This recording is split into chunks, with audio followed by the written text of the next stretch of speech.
আমি উত্তম আর তুমি অধম। আমার সম্প্রদায়, আমার ধর্ম অনেকে বড়, একমাত্র পবিত্র এবং সত্য ধর্ম।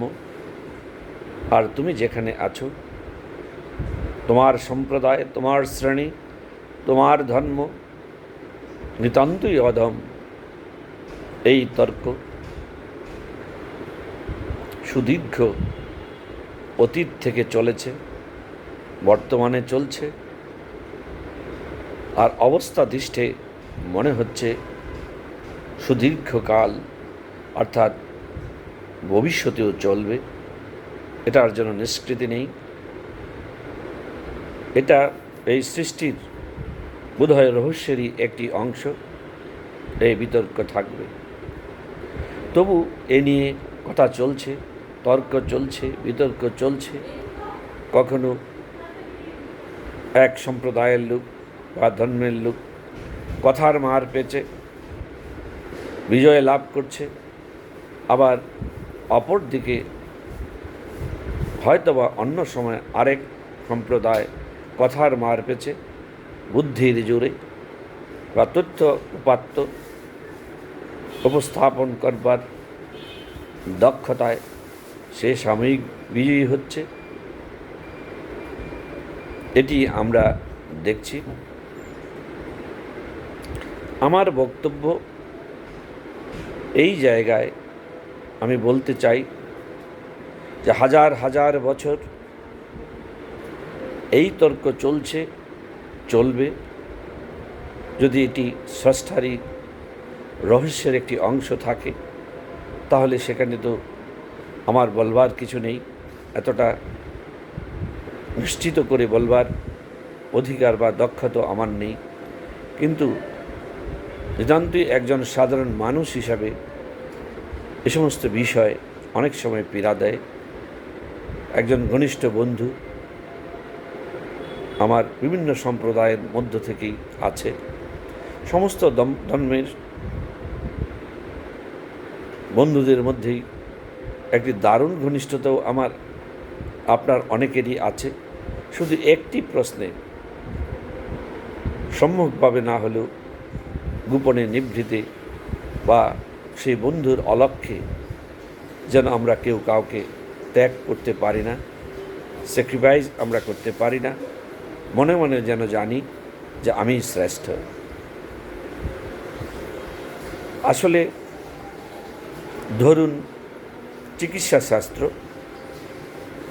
সেই চিকিৎসা শাস্ত্রে 100 জন ডাক্তার বেরিয়ে আসলো।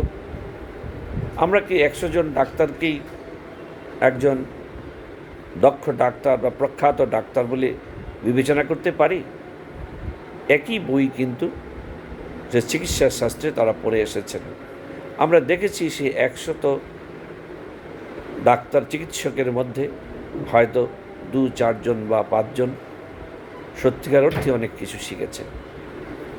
তাহলে আমি মনে করি সেই চিকিৎসা শাস্ত্রে যা লেখা আছে, যা যেই 5 জন সবচেয়ে বেশি চর্চা করলেন, সবচেয়ে বেশি মনোনিবেশ করলেন, সেই সবচেয়ে বেশি জ্ঞান অর্জন করলেন, তার অর্জন যখন রুগীদের মধ্যে উনি প্রয়োগ বা নিয়োগ করলেন, তখন তিনি প্রখ্যাত হয়ে উঠলেন। আমি জানি না আমরা আর কত বছর, কত দিন, কত যুগ আমার ধর্মের যে শাস্ত্র আছে সেই শাস্ত্রের অজুহাত দিয়ে আমিই বড়, আমার সেই ধর্মের বা শাস্ত্রের যে পবিত্র বই আছে বা পবিত্র যে শাস্ত্র আছে সেটির ব্যাখ্যা প্রদান করে বুদ্ধির জোরে কতদিন আর বলবো যে আমার ধর্মের শ্রেষ্ঠ। আমার তো মনে হয় আজ সময় এসেছে আমাদের ওই জায়গায় চলে আসা। প্রতিটি ধর্মের বা শাস্ত্রের যে লিখিত নির্দেশনা আছে, যে আধ্যাত্মিক তত্ত্বসহ সমস্ত জীবনের কথা যেখানে লেখা আছে, সেই বইয়ের উপমা আমরা দিতে পারি, কিন্তু এর চেয়েও বড় কথা, আমরা কি এখন এই প্রতিযোগিতায় নামতে পারি কি না যে হ্যাঁ, সমস্ত ধর্মের ভালো কথা আছে, কিন্তু সেটি আমাদের জন্য স্বস্তির নয়। যদি স্বস্তির থাকতো তাহলে সংঘর্ষ, রক্তপাত, হিংসা, অহংকার আমাদেরকে পীড়া দিতে পারতো না। আমার কাছে মনে হয় আজকে এই প্রতিযোগিতায় আমাদের নামা দরকার। যদি সম্প্রদায়ে আমাদের জয় বিজয়ীর প্রশ্নটি আসে, আমাদের সেখানে চলে যাওয়া উচিত যে ভাই, তুমি তোমার ধর্মশাস্ত্রের থেকে কি শিখেছ? সেখানে তুমি কি এখনও, তোমার ভিতরে কি হিংসা আছে? তোমার ভিতরে এখনও কি অহংকার আছে? তুমি কি মিথ্যা কথা বলো? তুমি কি অপরকে বঞ্চিত করো? তুমি কি অপরের পীড়ার কারণ হও? তোমার ধর্মশাস্ত্র যত সুন্দর কথা লেখা থাকুক, তাতে জগতের কী লাভ, যতক্ষণ পর্যন্ত সেই ধর্মের মানুষ তার আমল করে বা সাধনা করে নিজের চরিত্রে সেই আলোকময় কথাগুলো বাস্তবায়িত করতে না পারছে, ততদিন আমার ধর্মশাস্ত্রই শ্রেষ্ঠ এই কথা অনেকটা অর্থহীন হয়ে পড়ে এবং সেই শাস্ত্র অপমানিত হয়ে যায়। হাজার হাজার বছর যাবৎ তাই তো চলছে, কিছু লাভ কি পৃথিবীর হলো? সুতরাং আমি মনে করি, আমি যদি সনাতন ধর্মের প্রশংসা করতে চাই, তাহলে সর্বপ্রথম আমাকে সনাতন ধর্মে বা এই বৈদিক ধর্মের একজন আদর্শবান, একজন মানবিক মানুষ হবার জন্যে যে জ্ঞান অর্জনের কথা বলা হয়েছে, সেই জ্ঞান অর্জনটা করাটা পর্যাপ্ত নয়। সেই জ্ঞান নিজের মধ্যে বাস্তবায়ন করাটি হলো বিজয়ের ব্যাপার, সফলতার ব্যাপার। সুতরাং ওই তর্ক নয়, আমার ধর্ম, আমার শাস্ত্র বড়। আজ বড় প্রয়োজন হয়ে দাঁড়িয়েছে যে ভাই, আমি কাউকে হিংসা করি না, আমার প্রতি কেউ পীড়িত হয় না, আমি কারো কষ্ট দুঃখের কারণ হই না, আমি এই পৃথিবীতে কাউকে হিংসা করি না। আমার যত সামান্য অভিজ্ঞতা এবং চরিত্র এবং আদর্শ এবং সামর্থ্য দিয়ে মানুষের পাশে দাঁড়াই। শুধু মানুষ নয়, এই প্রকৃতি, জীবকুল, প্রাণীকুল অর্থাৎ সৃষ্ট এই পৃথিবীর যেখানে যতটুকু যা করা শুভ, যা কিছু করা, সেটি আমি করবার চেষ্টা করি। এটি হলো সত্যিকার বিজয়। এটি হলেই আমরা বুঝতে পারব যে হ্যাঁ, আমার ধর্ম অনুশীলন করে আমি এই পর্যায়ে এসেছি। এটি আমার কাছে, আমি মনে করি, সন্তুষ্টির কারণ হতে পারে। আর এটি করতে পারলেই আমার মনে হয় যে আর কতদিন আমার ধর্ম বড়, আমার শাস্ত্র বড়, এটি চলবে। এটি চলে শুধু রক্তপাত হয়েছে, বিভেদ হয়েছে, হিংসা হয়েছে। যদি আমরা সেখানে যেতে পারতাম যে আমার কোরআন, আমার হাদিস, আমার গীতা, আমার বেদ যা বলা হয়েছে, আমি সেখান থেকেই তত্ত্ব, উপাত্ত এবং তাত্ত্বিকতা নিয়ে নিজেকে গঠন করে সত্যি হিংসা থেকে দূরে রয়েছি। আমি মানুষকে ভালোবাসতে পারি, সৃষ্টিকে ভালোবাসতে পারি।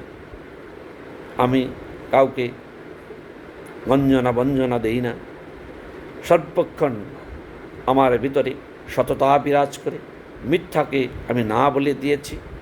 এভাবে যদি আমি পরিচালিত হতে পারি, আমি মনে করি যে ঈশ্বরের সান্নিধ্য বা ঈশ্বর আমার মধ্যে জাগ্রত হয়েছেন, আল্লাহ আপনার মধ্যেই জাগ্রত হয়েছেন।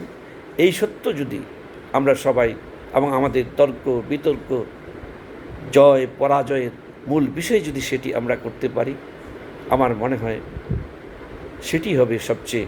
আমি দেখেছি অনেক বড় বড় প্রখ্যাত জ্ঞানী পণ্ডিতদের লক্ষ লক্ষ লোক, কত করতালি চলছে তাদের আলোচনায়। আমি অনেক সময় হতবাক হই, আমার দুঃখ লাগে।